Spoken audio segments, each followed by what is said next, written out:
Hey everyone, I'm coming at you today with a bit of a chess puzzle, and this is the position we're going to start off with. And the puzzle is, if you had to put a black bishop anywhere on the board, where would you put it?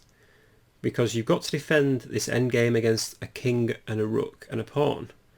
So I'll give you a few seconds to think about this. So where would you put your bishop? You've got any square to put it on.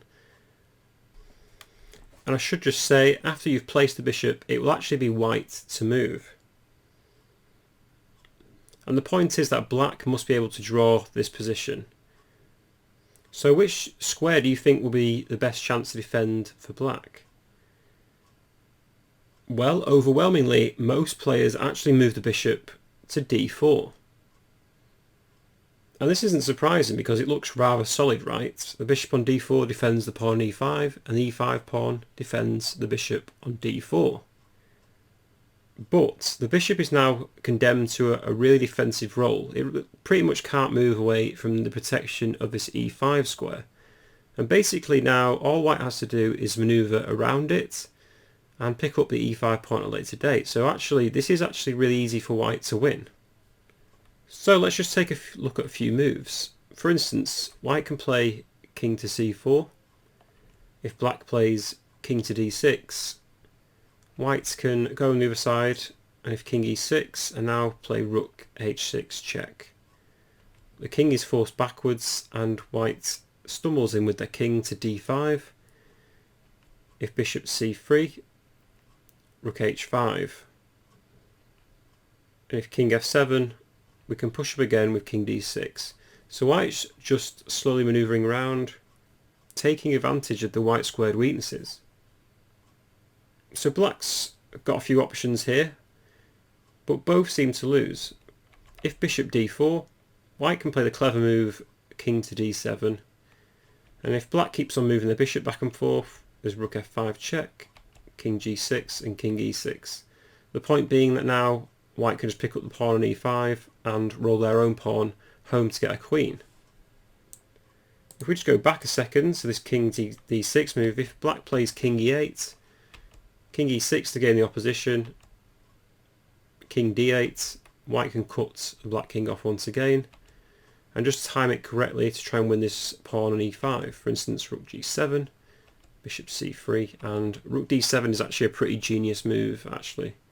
This is because if king e8, there's a nice move that white can play, rook c7, hitting the bishop and threatening checkmate on c8, and there's no way to stop that. So after rook d7, I'll just go through how white can win now. So king c8 is forced. White can play rook d5. If king c7, white's in time to take this e5 pawn. This is because after bishop recaptures, the king takes, king d7.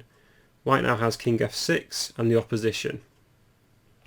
For instance, king e8 and king e6. And whichever way black goes, white's going to promote his pawn.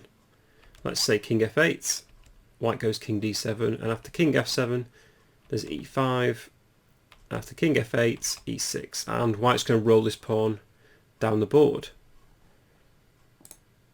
So as we've just seen, this bishop on d4 isn't a draw for black, so make sure you try and figure this out in your own games as well. So putting the bishop on d4 is what is known as a passive defence. So is there a way for black to have an active defence? Well, yes there is.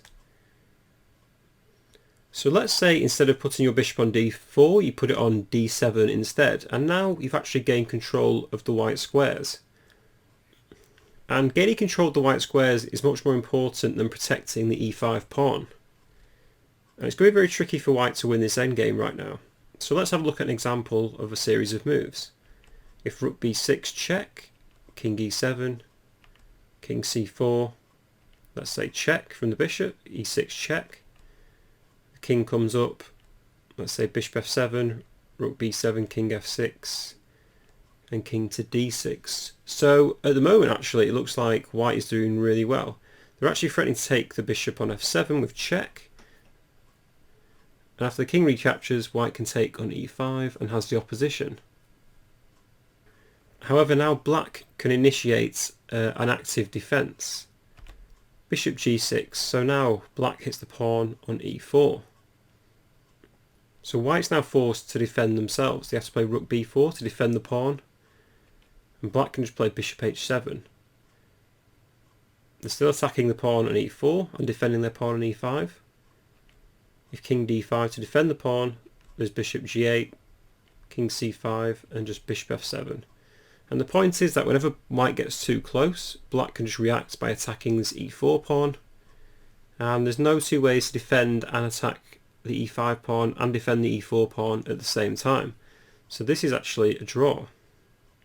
So effectively the pawn and the bishop work as a unit to keep out the white king and also attack this e4 pawn when necessary.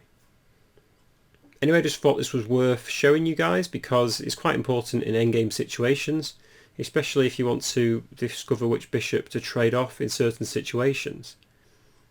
So always go for the active defence. Thank you very much.